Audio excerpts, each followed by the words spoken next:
partager ensemble naye tolobi kolala kolama eza activité soki olali olamuki na ntongo oza na bonne santé esa nzambe merci bimisa ye netola esanzola ye kolala kolama eza activité tika journée nyonso na maboko na nzambe abatela bana na yo abatela journée na yo abatela banzela na yo bao bakomata na batrain na babis nzambe akende na bino asonga na bino parce que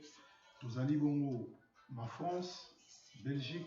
Hollande Allemagne Angleterre baarabe bazali bongo na kanda ya kotia babombe me biso susi na biso yali place bana na nzambe yali babombe wana ezwa biso te moto na nzambe ntango tozoloba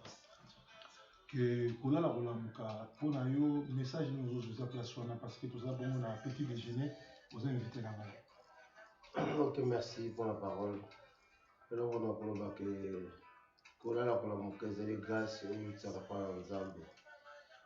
eza biso bato toza na boyebi oyo tondimi na yesu masiya moto toyebi eloko wana mpo bato mingi ya mokili mingi bayebi na bango te mpona bango kolala kolamuka eza bango active deke butu etali koki tolali ntongo etani tolamuki me toyebi malamu ete mingi mpe balalaka na biso elongo alalaki na butu azali na problème na moto te eloko moko te me na ntongo azolamuka na hôpital na ntongo azolamuka na morgue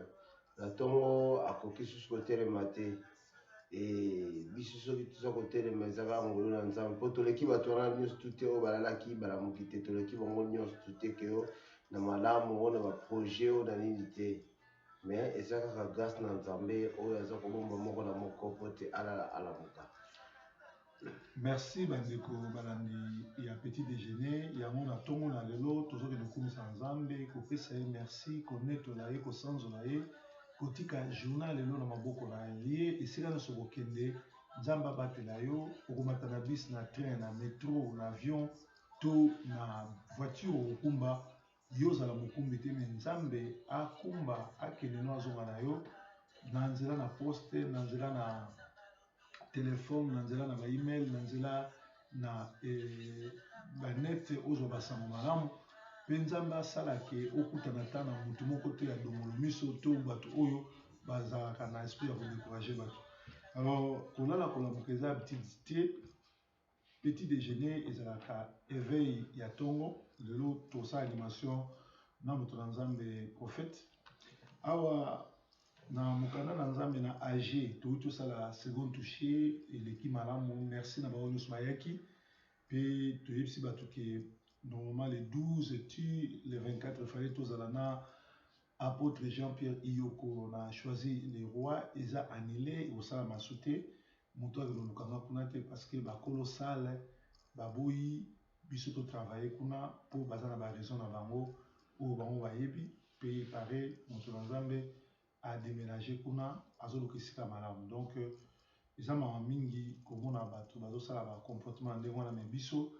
na prophète tosalaki mosala kitoko elekaki kitoko félicitation na bao bayaki na second touché baimage deja ezali mpe mosala mosusu tokosala ekozala week-end oyo ya le 23 le 24 na le 25 avril wana tokopesa bino adresse na esika me ekozala kotala patin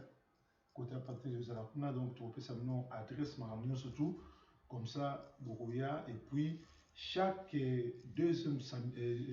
vendredi ya mois tokobanda kozalaka na veiller ensemble na prophète nanga na bandeko oyo nzambe apesi biso tokutanaka na bango tosambela baoyo bavandi na ndako parce que kovanda na ndako eza habitude te moto na nzambe na mokolo ya liboso otangaki AG 1 banda na 1 ti na 5 olobi ke nzambe alobi bozolona mingi bozobuka moke bozolia bozotonda te nayebi te soki otanga yango mpo likambo na biso ya lelo yali bato ebele balonaki na bafaux baprophète na bafaux baserviteur lelo bakauki bakomi kolela AG 1 oui. AG 1 kobanda na verset 2 pe tokiti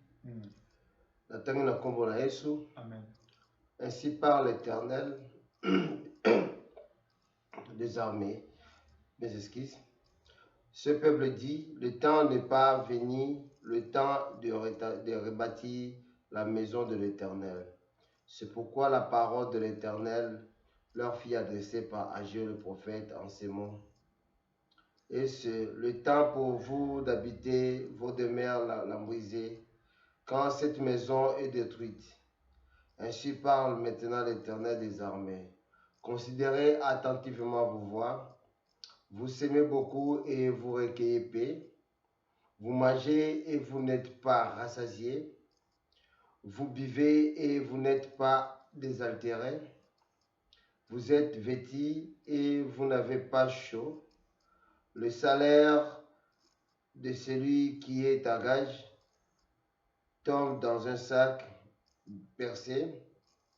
Ainsi parle l'Éternel des armées. Considérez attentivement vos voies. Montez sur la montagne, apportez du bois et baptisez la maison. J'en aurai de la joie et je serai glorifié, dit l'Éternel. Amen. Tomoni awa na age balobi bato bazolala bandako ya kitoko na ngonga oyo temple ya Nzambe ezotongama te, yango wana bakolia bakotonda te, bakomela bakozala toujours na soif. C'est vrai, eza na ntango age baza kotonga temple, mais lelo temple eza susu église te, komi temple nzoto ya moto, parce que Yesu avandaka na kati ya temple. Yango alobi na Corinthiens alobi soki yo obomi nzoto na yo,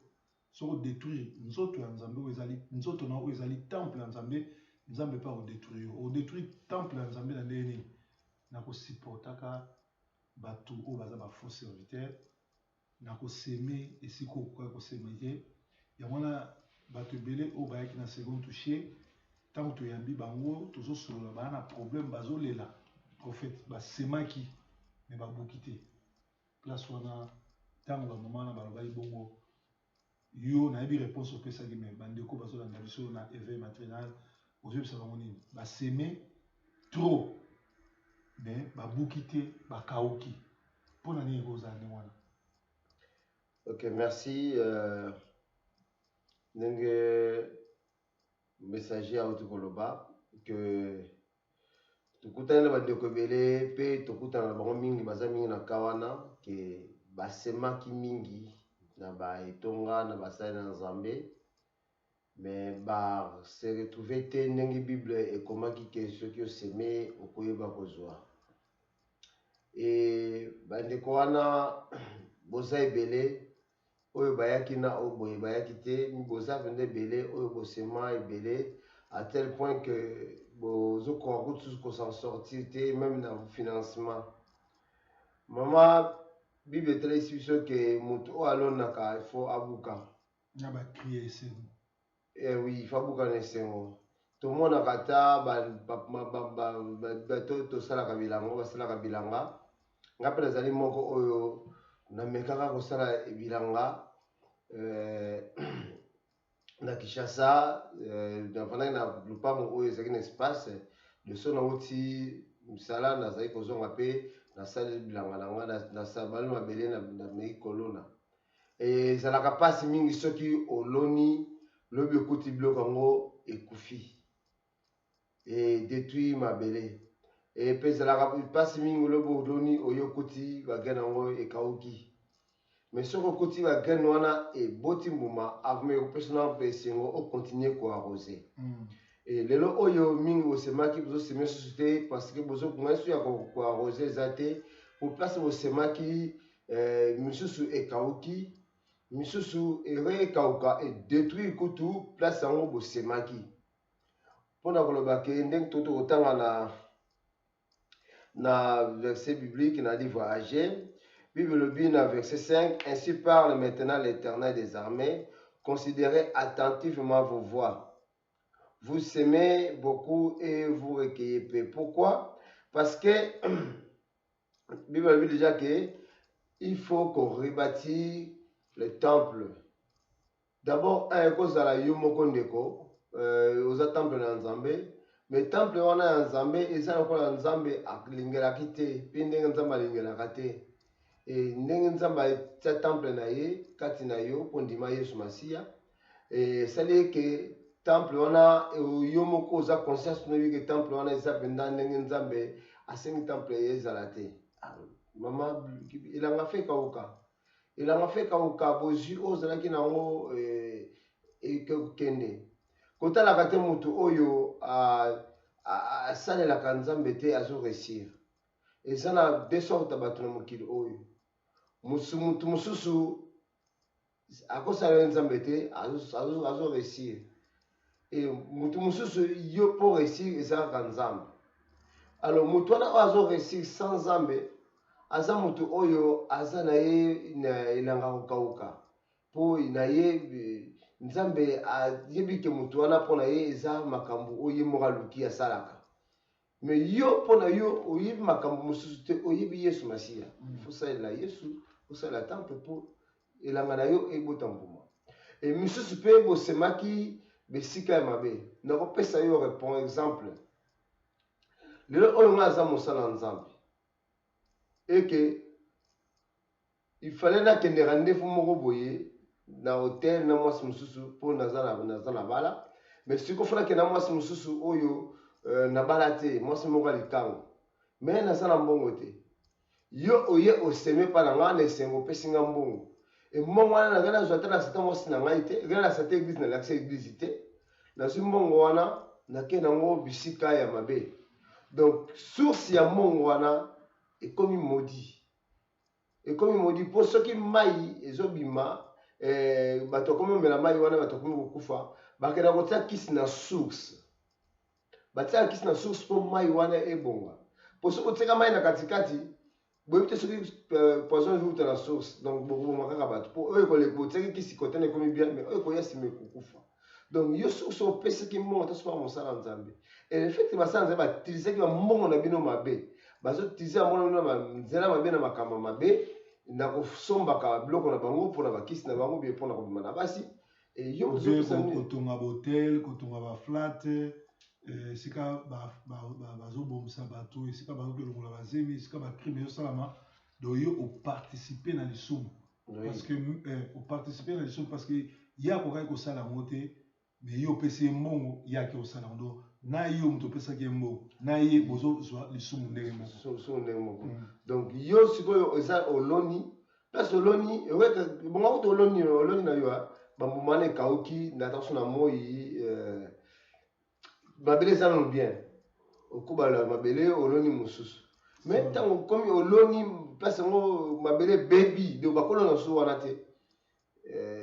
yango nde ezokomela lelo oyo yo mo ozokoyeba ke ozalaka na bozwi mais ti loyeba te bozwi na yo ekila emonana su te okoka su te osalaka su te ebi compare tala biloko mibale tanto osemaki semence na yo eke na misala mabe tanto yo moko mpe na bomoi na yo ozo kosalela temple na nzambe te ndenge ifo osala nzambe yango obie ntango mosusu mpe osemaki na yo oyo na bisemaka okauka osemaki mpo bato bamona yo ke oseme. Donc wana mpo ozoseme graine ezokauka ekobota te donc ozobwaka no kaka ezozonga te ntango ozobwaka ozonga te bien normalement facile. Donc mosali na nzambe toyini koloba ke mwana na nzambe ya solo semence ezali biblique. Mwana na nzambe faut aseme, mwana na nzambe faut asunga mosala na nzambe, mwana na nzambe faut participer na makambo nyonso bazosenga na église. Mais il faut sala trop attention. Soki okoki koseme epai ya baaventurier epai ya bato bayebi nzambe te, ntango nzambe akokita na kanda na ye akopinir yo. Yango moni lelo bato ebele basemaki bapesaki bambongo. Mama mosusu aye lelo ayebisanga pasteur napesa bambongo epai bapaster nasala makambo ebele na église mais nakauka bafutaka nga namonaka mbongo te, mbongo na nga nayebi kote ekendaka te. Nayebisi kaka mbala mongo abi mama soki osemaki epai bapaster ya lokuta bapaster ya baaventurier mbongo na yo bake kosala yango ekobo, mbongo na yo bake olongolela yango basi bazemi, mbongo na yo bake ofuta yango epai banganga mpo bakisa banimero na bango, yo oparticipe na lisumu na ye. Eza ndenge moko Bible elobi kopesa n'importe qui te atia yo maboko sinon okoparticipe na lisumu na moto na nzambe. Eza même na maboko non? Oui. Na yebi te place wana. Oui. Kotia loboko kwasimba yo to liboko eza mabe te eza nango biblique. Eza biblique mais Bible elobi que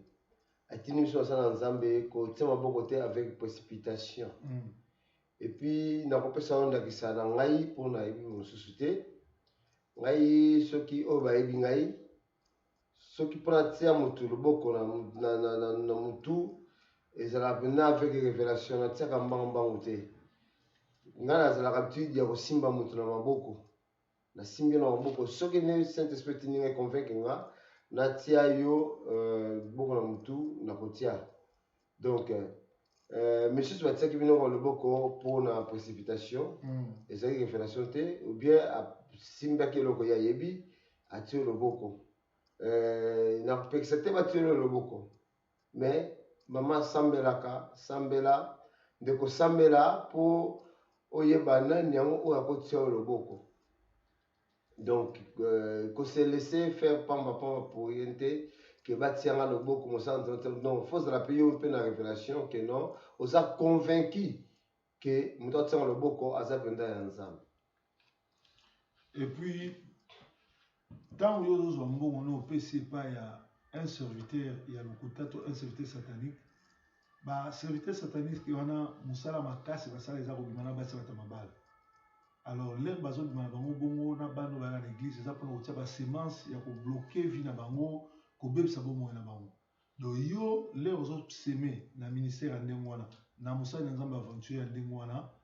yo ozocontribue na baacte oyo azokende osalaka kobomaka mabala ya kobebisa ba jeune fille ya kotiela bango bamari na bafemme de nuit, c'est-à-dire nzambe lere akokita na jugement na ye akotika yo te akopinir yo yango namoni bato ebele bazolela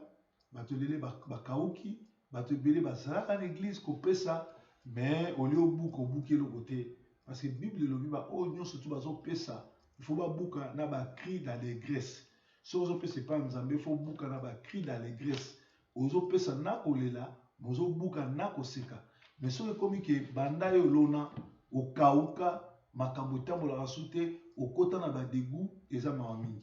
soki totamboli biso tozovoyageaka tro tozokende bamission banini otali bana ya mibali ya bakongole ndenge bazotelengana na bamboka nyonso okomona soki basangani olie bakola na mayele bazokola na désordre bazokola na mambo ezanga ntina badiscussion ezanga ntina yo ozalaka na poto movandi ozodiskute mpona bato mosusu yo moko oza mikiliste me ozokumisa bato mosusu donc olie oluka mosala moko oyo kotonga vi na yo oyo kosala nini nyonso tu wana babiloko wana ezoyela bino mpona nini bokendeki koseme na baplace akoki koseme te tala baretour ndenge ekomi bokomi na blocage bokomi kolela sikoyo moto na nzambe soki moto aremarke ke en tout cas asemaki place ya mabe eyindeli ye bokauki na bokauki pasi na pasi makambo nyonso azosala ezosimba te conseil nini okopesa bato na ndenge topesaki baconseil epai ya mama oyo bayaki komona biso après second touché na pari yao. Avant de répondre à la question nakopesa yano na bandeko mpo mingi bakotuna mais ndenge nakoyeba ke nazosima esika mabe bandeko na ngai nakoyebisa biso bino ke ezali ki fanatique esalaka ke boyeba te moto soki okomi fanatique na ye mabe na ye okoyeba yango susu te ngai mpe nasengaka basala bana na église bazala fanatique na ngai te bazala fanatique ya yesu donc ntango yo okomi fanatique ya motu mabe na okoyeba yango susu te fanatique ya yesu asala na mabe te okomoni na mabe te okuta yesu na mabe te donc fo ozala fanatique ya yesu me ya motu na mokili te so na bibi fanatique parce que place ozali ntango so oyebi so oyokaki mosala nzambe na yo abimaka na sere moko boye so oyokaki mosala nzambe na yo asalaka makambo boye boye boye so oyoka yango mais le fait que okoma fanatique na ye olobi ke nga na ekendaka koyoka oyo ye asalaka nayebi te non mama eza liloba na nzambe mama nzambe asakanaka nango te bible elobi soki motu atika ekwei bino mpe bafako bokokwea donc koloba te ke nasambelaka kuna nakendaka mais oyo asalaka na etali nga te no etali yo parce que soki nzambe asali ke boyeba yango po te bocomprendre botika koseme na esika wana donc ngai nakoyebisa mwana na nzambe ke yebango ke kotalaka mutu te mpo okokani na mutu te mapasa ata bakokani bilongi ceux qui bosi ba print na bango bobeti yango baza print moko te. Donc mutu moko ta za gal ya mutu mususu. Donc ozali égal ya yo moko. Donc ceux qui mutu abimité pour comprendre ayoki mabimité et que yo comprendre que c'est la te pour y abimité non. Yo mutu comprendre oh mato inonza mafungoli pour monde oh yo kama be ya esika ozali nza mafungoli mis pour mona mabe esika ozali. Donc ça va sengi yonde obima cause la terre muto tota amemaka nga onini te ngana yo ka sorti comme ça na nzambe soko yo kingai na komi na mwasa makango bima na église kende seke na baby soko yo kingai na komi ko sala makaba boboy bima seke na baby cause la terre ko non bio au conseiller nga soko yo na yo kite bima kei bima kei ezate ko kimi non obongisi vi na yo donc ngana osenga bana nzambe oyo ayibike asemaka eka yo kaka pesa nga semaka que zalaka esika mabe to mosala nzambe wana azwaka mbongo asalaka makambo mabe asalaka makambo mabe peut-être na mbongo no asalaka makambo wana mabe c'est le moment opusani oluki mosala nzambe oyo nzambe akoconvaincre yo oyo omoni ke non nakutana na bango nasola na bango naloba bakosambela mpo na yo e nzambe akolimbisa yo bakopesa badirectif ke nini okosala pour se rattraper pour mbongo wana oyo semaka eza ya yo donc soki nzambe abenga yo na mbongo ya te ke lelo okoli bokuya non okokuya te seke mbongo no eza nango quelque part sauf que nano ofungwami to comprendre mpo ozongela mbongo na yo nzambe azozela yo kaka ke non okende esika malamu basambela mpo na yo okozonga na boninda na directive e nzambe akozongisela yo oyo yo semaki wana kolala kolamuka eza habitude boza bongo na Sentinelle TV en direct à Paris esika wapi tozali bongo na masolo na biso tobetaka petit déjeuner et na petit déjeuner ya lelo tozali bongo na fête JC Akoub awa na Paris esika toyaki kosala second touché mpe elekaki malamu milulu na biso ezokontinue bango nyonso baza na posa na biso bazoya tomonaki bamisusu bazokamwa ke bakendeki baconsultation basengi bango ba 80 €, ba 100 €, mais bakamwaki biso bato bazoya tosengi bango eloko te puis tozoyamba bango place wana okoloba nini mpona bamama oyo bazolandaka bato oyo fo bafuta mbongo mpo bakutana na bango bato oyo fo bafuta bahero bazwa rendez-vous bakutana na mosali na nzambe ekomi ondire azokekutana na médecin oubien azokekutana na nganga kisi mpo apesa kisi place wana ozoba nini motu na nzambe merci soki nalingi koseka moke parce que na se souvenir susu ndenge ngai mama moko ayebisa ngai ke prophète soki ozangaka mbongo soki ozalaka problème ya financement soki ozomata te lokola baninga parce que osengaka te omonaka baninga te bakóma na mbongo bakóma na bajeep bakóma na bandako bakóma na makambo ebele mpo bango balobaka basengaka balobaka me yo olobaka te moto akoki kotala yo yambaka bato kosenga te ndeko misala oyo tokoti soki yo bakonsakaka yo ofutaka mbongo mpo bakonsakre yo osengaka na mbongo mpo yo ofutaka na mbongo okoperaka mpo bakonsakre yo mais soki bakonsakaki yo na nzela volonté mpe na nzambe donc nzambe apesaki yo gratuitement alors yo ndeko oyo baza kosenga nga aza prophète mais mokolo moko te nabenga motu bi natia tarif mpo na prophétie déjà prophétie yango nayebi te nini nzambe akoloba mpo na yo nayebi te so na koprophétise to na koprophétise te okopesanga so opesanga mbongo na koluka prophétie nga moko mpo so opesinga mbongo no donc naza kuna mposa kosambela te mpona biko bokopesanga mbongo prophétie koya ta prophétie eza automatique te prophétie oui toza na mise prophétique mais eza automatique te nakopesa ondakisa yesu masiya batuni ye malade ya mwana oyo wuti na kota tata to kota mama yesu masiya oyo bateka ayebaki te mpasi maladi ono ewuti maboyi polémique abi c'est pour la gloire de Dieu mais ayeba pa maladi ono ewuti et prophète Élie plutôt akutani na bana mike bana wana bazwi babombi ndeke na nsima na bango babio prophète omonaka yebisa biso ndeko tobombi na nsima bongo na so aza ya kokufa to aza ya kolamuka prophète ayebaki eta ndeke wana mais lokola mosala prophétie c'est la sagesse de Dieu akalkule malamu mpo ndeko wana azalaki ya bomoi alobi soki nalobi na sa motema na yebi question nabi aza ya bomoi bana bakofine kingo ozwi te abo mpe kozwaka bondeko aza ya kolamuka ayesi bango ndeko wana azali ndenge bino bolingi ndenge boyebi azali asukisi wana soki bolingi azala kokufa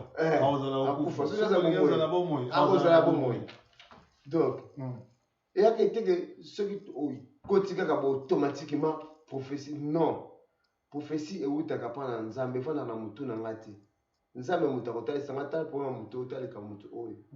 epuis nalobi epuis eloko boyebaka mibale eya révélation na prophétie révélation tozo révélé oyo likambo moko boye otaso eleka prophétie eza likambo moko oyo ya futur donc ndeko eza likambo ya kofuta mbongo te eza likambo ya ofele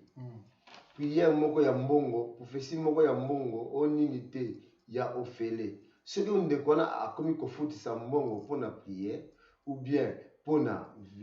prophétie ou bien mpona révélation oyo eloko mosusu akomi kofutisa mbongo ndeko katatika luka basala nzambe basala mpona yo mpo osali likambo moko contribue likambo moko boyo eza na bible te donc yo mpo komi fautif ya solo bandeko kolala kolamuka eza activité lelo tozali kolobela sur balonaki en tout cas bakauki mpo balonaki epa bafo awa nake kopesa merci na bato tu bayambi nga très bien na Paris na kei kobanda na prophète famille bana na ye bandeko église bandeko bayaki oyo balandaka na Sentinelle TV bana ya World Harvest Christian Center oyo bazalaki na biso wana mpe tozalaka mikolo nyonso mpo tolingi tomema éveil patriotique mpe éveil spirituel na mboka oyo ya Paris. Alors kosoutenir info serviteur aza koparticipe na masumu na ye ntango jugement nkolo ekoya akobosana yo te mpo akozala na yo. Alors ezali mawa mingi na bana na nzambe kozala bongo lilandalanda kozala bongo bato ya loyenge na loyenge na kolala kolamuka ya lelo to petit déjeuner ya lelo tolingaki kobenda bino matoi koyeba esika nini ozokende oseme il faut koyeba vie ya paster oyo ozolinga kokomisa paster na yo fo yeba ye akoma paster ndenge nini abala combien aza wapi so omoni kaka na vie na ye ke aza aventurier abala bibalabala aza moto ya vie ya loyenge tika ye parce que eloko nyonso yo kosala kuna ekobalukela yo eloko nyonso yo kosipote kuna ekobalukela yo tala lelo mingi bakomi kolela heureusement second touché yaki etouché bango mpo restaurer bomoi na bango nayebi te prophète tokomi okende na suka tozochite totikali na 3 minutes nayebi te mot de la fin mpe conseil nozopesa bandeko bazolanda biso. ok nakoyebisa ndeko oyo oza kolanda petit déjeuner ya lelo ke nanu trop tard ekomi na vie na yo te moto oyo akomi na trop tard eza moto oyo akufi mais yo oza na bomoi oza na trop tard te yesu masiya ayebi nini akosala mpona yo ngai soki bapareil na nga ebebi oyo ordinateur nayebi ndenge nini nakoréinitialize yango mpo ezonga normal elongola bavirus nyonso ebomoi na yo eza na motu te akoréinitialize yango kaka obele yesu masiya eloko nano okufi te donc ntango oyo luka yesu masiya na ndenge na solo aréinitialize bomoi na yo bavirus nyonso oyo ekotaki ya mabe ebima eke yo ozonga na nzela vraimen ya malamu ozongela nzambe wana lolenge ndenge osalelaki ye na ndenge na solo po yo moko lelo oyo okomi kilo ezokwa te mais yesu aza bomoi ayebi ndenge ya kosala mpona yo bandeko soki bomoni biso bolembu parce que tozalaki na bajeune prière baveille vraiment peut-être tosali émission na condition ndenge elongwamaki te mais tokorécupérer et topesi merci na bango nyonso bazolanda biso botikala branché na Sentinelle TV mpona koyeba suite ya baprogramme ya proverbe 3030 balimero na ngai eza wana bato tu nazalakaki na kokutana na bango nazoyamba bango bajournaliste oyo bana mposa ya interview bazalaki babenga Dudu Kunku nga nazali awa ntina kozonga mais en tout cas Paris ekomi ville deuxième ville na nga parce que chaque fin du mois na kobanda kozalaka na deuxième vendredi à chaque fin du mois pour nous veiller ensemble na groupe oyo toza nango awa kimia na nzambe ezali parabino ezalaki kolala kolamuka mwa bokaboli ezali kolala kolamuka eza activité petit déjeuner. Merci Ndanga Pambola. Vraiment, journée malade.